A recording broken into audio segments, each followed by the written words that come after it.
Hey, back. Um, I was curious about the phone call from from Coach Pittman, how that went with you, and your agent reached out first. Is that still Russ Campbell? I know that was 12 years ago. No, actually, my agent is Christina Phillips, and she didn't tell me about that. I just learned that today. So, um, but I appreciate her. She reached out to me when I was at Missouri State, and she said, "Hey, let's get you back in the game." And I said, "Christina, I think I'm just happy doing what I am right now." And she was on me about, "No, you can't do that. We'll work at it. It might take us a while, but we'll keep going." And she convinced me, okay, let's work at it and see if we can get back in the game. And it's been a process, but it's a lot of credit to her. You on the podcast this morning that you did. You've been going through looking at players, looking at film and stuff. You seen anything that's jumped out specifically? Any players, anything like that? Yeah, I haven't been able to get into it enough, just because also looking at recruits and anticipating portals and but I've been able to watch some of the individual players, and then I've had guys come in and talk to me, and the names start going, "Who's that now? Who's that again? Who is that again?" So, but it's a process, and did have a good meeting yesterday with the offensive group as a whole, and that was fun. I enjoyed it. Back in the game. Any trepidation coming back here, and just what do you want to do? What do you want to get done here the next few years of your life? I want to win. I want to see us. I came back here to support Coach Pittman and winning. I appreciate him a lot. When he did send that message that Coach, this is Coach Pittman, I'd like to talk to you. The hair on the back of my neck stood up. I was like, that's gonna happen, really? And then we talked for a short amount of time, and he said that he had an interest, and we set a time to talk, where we both had time later on. And that was exciting. And I felt, hey, maybe this is really going to happen. Could it possibly happen? I talked to my family and stuff that could possibly work, and then we had a great talk, great conversation. I think it was over an hour, maybe longer than that. And then when I got off the phone, I said, "Man, you didn't offer me the job." You know, I was a little bit, surprised about that. I thought, man, maybe I need to do a better job interviewing again. So, but it was a process he was going through, and taking his time, and I was just anxious to talk to him again. Your offense at A&M last year, was that how much of it was you? And then you got to see Arkansas in Arlington. What'd you think of what was going on and the personnel Arkansas has? Yeah, that's a loaded question there. But, that when I took the job at A&M, Jimbo wanted to keep the same terminology and call things the same way they did. It was hard. It was hard on me. I was staying up all night. I can remember the first scrimmage. I was up at 2 a.m. in the morning. Woke up at 2 a.m. in the morning to get ready to call plays for the first scrimmage, just understanding what the terminology was, what the formation was. And it was it was not only calling the plays different, but the formations, the way they called the formation is probably different than anybody else that I've ever been around. Normally you call the strength where your tight end's going to align, and there it's where your slot receiver is going to align. So just getting the connection to be able to do that was very difficult. But I worked hard at it, and I thought we had a pretty good year. We went through a couple quarterbacks, which was hard, but I really enjoyed it. I think that's the one thing that when that happened, when Jimbo lost his job, that I thought I want to still coach, just because how much I enjoyed being in the classroom with the quarterbacks, spending time with the offense, just coaching football, teaching. It was fun being back in the meeting room and teaching. I started getting in this profession as a teacher, so it was really fun to get back and do that. Reading some of the quotes that have come out since you accepted the job, you talked about always wanting to come back and this being a dream. I'm just curious, Was there ever a time since you left where maybe there was some anger towards this place? And when did that anger maybe turn into a desire to return? No, there never was any anger at all. You know, I was always a Hogs fan. You know, I watched. People would ask me, "Are you going to watch the game? Are you going to watch them play?" And I watched as many games as I could. I cheered for them. I rooted for them. You know, loved the players. I know you returned to the Little Rock Touchdown Club a few years back, and it was well received and everything. But could you have ever imagined at that time? You said you always loved the Hogs. Could you have imagined getting this opportunity to come back and coach like this? Well, like I said, I thought about it and dreamed about it, and I didn't know if it would ever happen. So certainly, I can't tell you how excited I am to be back here. It's going to be a lot of fun, and I truly do love Arkansas, the university and the state and the people. You know, I think it's the most special place I've ever been. We kind of see some of the individual players Arkansas has on the roster. I know it's still a fluid situation, but given your history, I was wondering about if you had any particular thoughts on the quarterbacks that Arkansas has here, Jacoby Criswell, Malachi Singleton. If you've had a chance to look at them and see what you thought about them. Yeah, I've had a chance to watch their video and see, some of their practice video, some of their game video, and see things that they can do. And obviously, you like the talent that you see there, arm strength and mobility and different things they can do. You really don't know a lot until you get out on the practice field and start practicing with them. So we'll look forward to that. And, the rules are as such now where we have time to meet with them when we come back from Christmas and get in the classroom with them. So it'll be fun to see how much they understand about the game of football. Bobby, last night, 20,000 people, yelling your name. I mean, how does that make you feel? It was exciting. Yeah, I felt good about it. And again, I got to say it's a credit to Sam, to be able to bring me there and allow that to go on. I think it's just a credit to him. You can see the confidence that he has in himself as a man, and how much he loves the university and wants to do what he believes is best for us to go forward to win. Is a real credit to him. Over 10 years, how are you different now than you were in 2011? Yeah, I mean, everybody's different, that, and you're different than you were back then. So hopefully I've grown as a coach, as a teacher, as a husband, as a father. I believe totally that I have. Hopefully I'm better tomorrow than I am today. I remember going to the groundbreaking for the Smith Center. I think it was maybe a Friday before a home game, but you never got to get in that building. I assume you've been in there now. Just kind of, well, what's your thoughts on that building and finally getting to work in there? Yeah, it was fun to walk through it and see it. And yesterday I took my own tour, I guess. Rounded up one of the young guys and said, "Hey, take me through the building here and show me it around." So it was exciting to see it. They certainly did a good job with it, and it'd be fun to start working in there. You decided if you're going to be on the field or in the press box? No, I haven't even thought about it. You guys are way ahead of me. Coach talked about having to learn new terminology. Sam going to turn you loose on. Yeah, what we talked about was be able to come in and run the offense and put the offense in and do that. And one of the things I've learned throughout my career is that you utilize everybody and you try to get everybody's input. And certainly I want to see the assistant coaches have their input. And when I interviewed with Coach, we talked about certain things. If he walked in the room and asked me about this, asked me about that, what do I think about that? And I'd say, well, I'd welcome it. There's a reason he's known as the best offensive line coach in America. And if he has certain thoughts that he wants to do on short yardage and goal line, I communicated to him that when I was calling plays at Arizona State, Bruce Snyder ran short yardage and goal line. That's what he wanted to do. That was something he was very, very proud of and very, very fond of. And it's if Coach wants us to do something on short yardage and goal line or third down, we're definitely gonna work on doing it.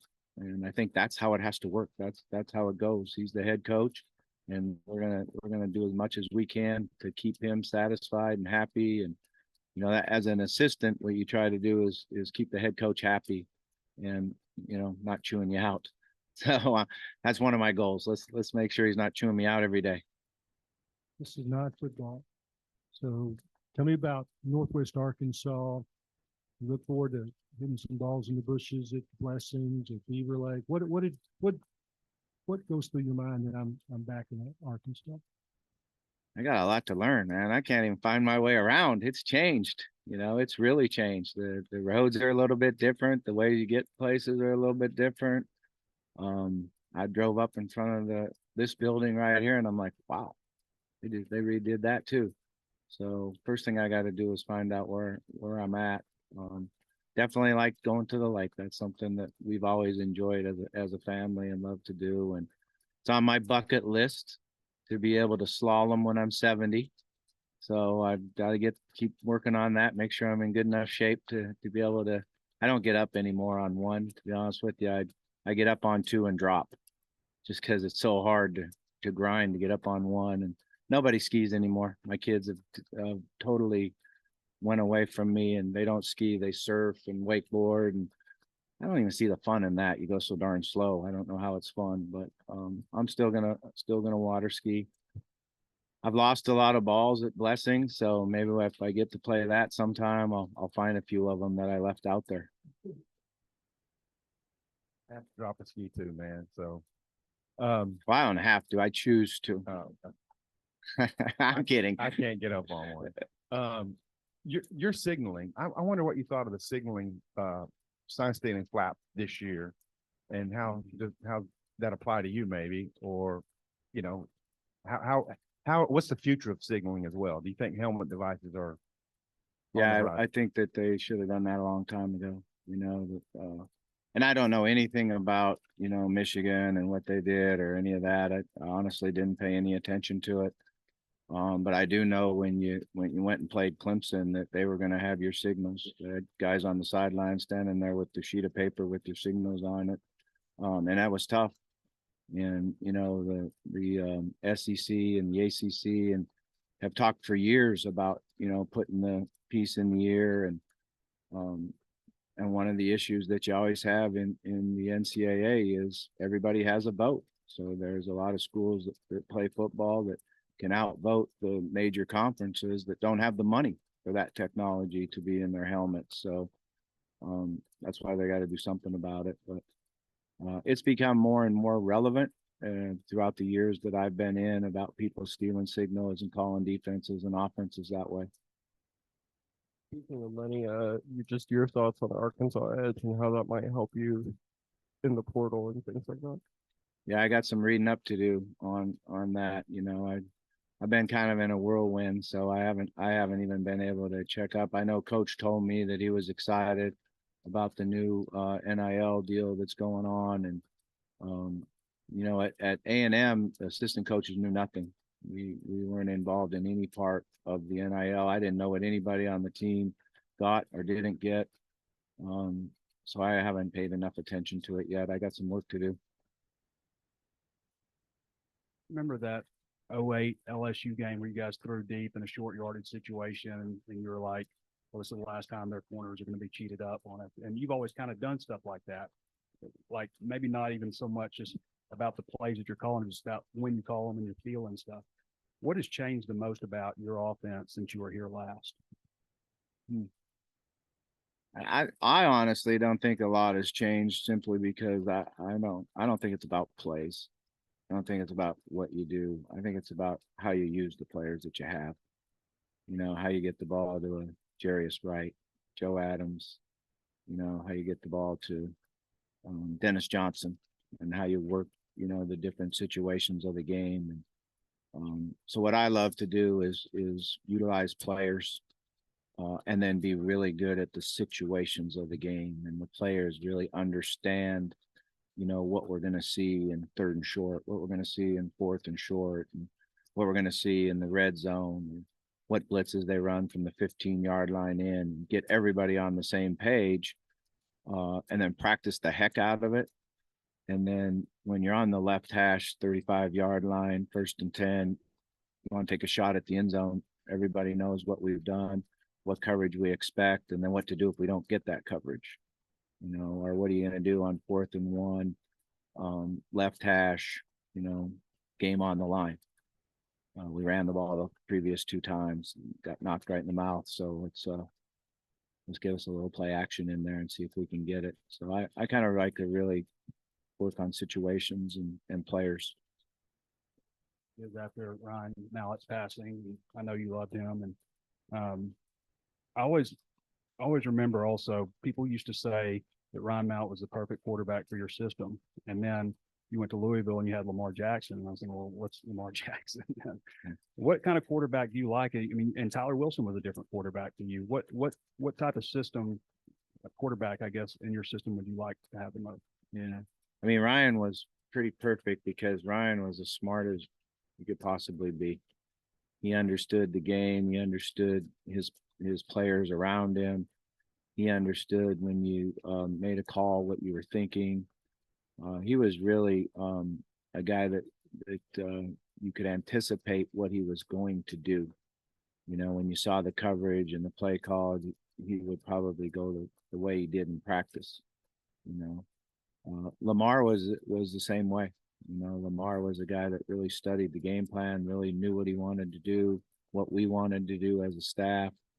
Both of them could get you out of a bad play.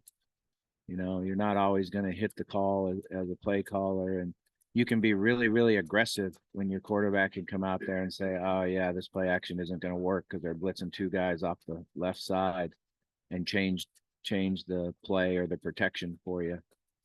And that's what those guys allowed you to do. You could just, call it up and have a lot of freedom in your thoughts of being aggressive. And then if it wasn't worth a darn, they can get you out of it and get from a bad play into a good play. And the freedom they give you as a play caller really helps. Get a little emotional when you're asked about why this is like a dream. You said you love this state. Expand on that. Why is that? Why is that? It's obviously more than just a job.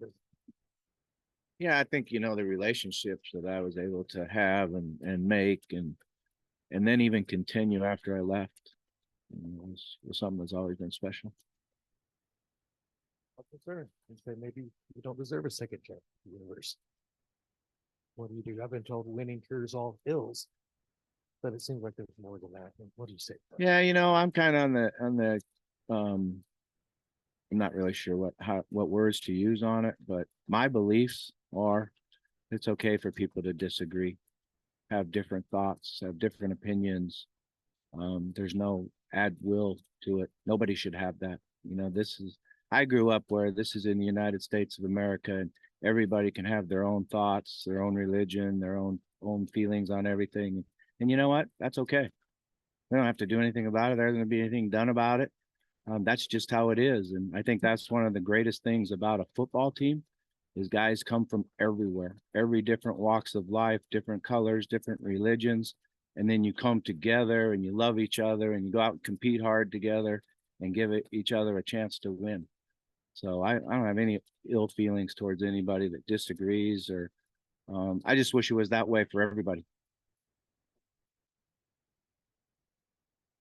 Winning is the end result. Winning is the end result of doing everything right. So the top priority is to teaching the players, teaching them not only the playbook, but how to compete, how to be tough, how to have passion. It's different now than it used to be because you have a shorter window to do it, with the NIL and the transfer portal and all that. You used to be able to build it for a year, 3 years. That's what we had. We had those guys that were together, grew up as little kids, got beat up on when they were freshmen. I remember Joe Adams saying, they're just not beating us. They want to kill us, and 2 years later, he was like, that's what we're going to do to everybody, but now you don't have that window. Now you got to do it in a shorter period of time. So it's just a different challenge that you have to attack. Coach, so a lot of the former players that you had here at Arkansas post on social media, they're all excited and approved. Have you had any comments, text messages from former players that are here? And what have those comments and conversations been like? Yeah, I've had a lot. So it's pretty cool. It was fun when we came here and played. I got into the locker room and all of a sudden I got out of the shower and there's Joe Adams and Colby Hamilton standing there. I said, how did you guys get in here? They snuck in the locker room to say hello. So it's been pretty cool. All right. Thanks, guys.